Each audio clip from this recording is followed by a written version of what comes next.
Another day, another basketball stories na naman ang pagkikwentuhan natin. At ngayon nga ay ang pag-uusapan natin ang balitang gusto na nga daw ng Los Angeles Lakers na makuha si Jrue Holiday at ang balitang pagkuha ng Golden State Warriors kay Russell Westbrook.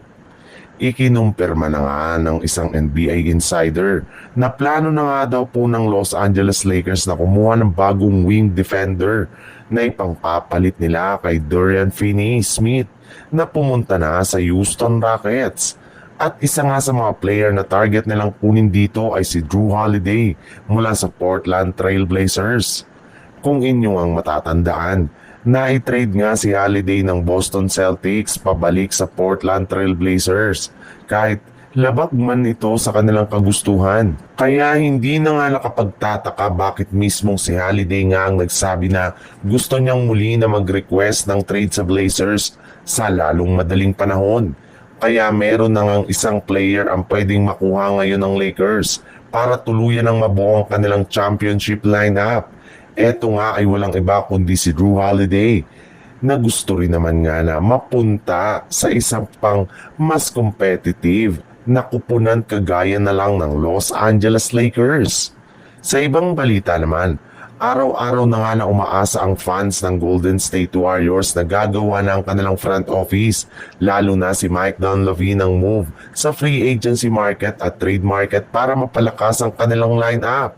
Ngunit araw-araw naman nga silang nadidismaya dito since hanggang ngayon nga ay wala pa rin siyang nakukuha na bagong player o nagagawang magandang deal sa ibang mga kupunan.